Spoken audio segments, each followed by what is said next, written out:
Okay, this is the other excellence question for question 2.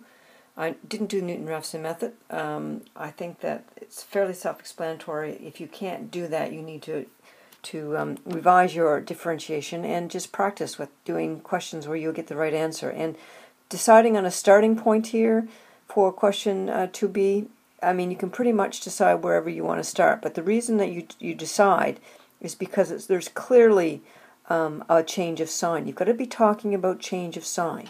Okay? Now, this question is pretty easy. You just have to mark your max and min points, okay? Clearly on the graph for the first part. Mark clearly on the graph 2 points that could not be used as the starting points for the Newton-Raphson method, and then explain. Well, the explanation simply is that if we draw a tangent line to those points, then we know that the gradient is 0. The gradient at that point, gradient is 0 for the tangents. So because of that, they won't converge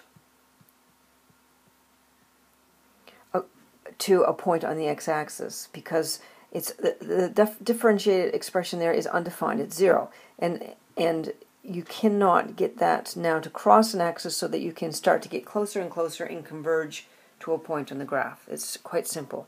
So that's explaining. Now the third part of this, and by the way, you have to get all 3 parts for this question to get E.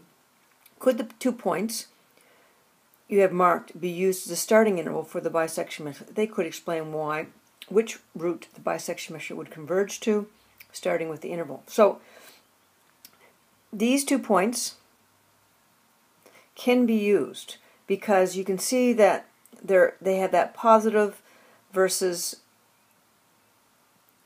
negative thing going on. And so those 2 points, because they have a change in sign,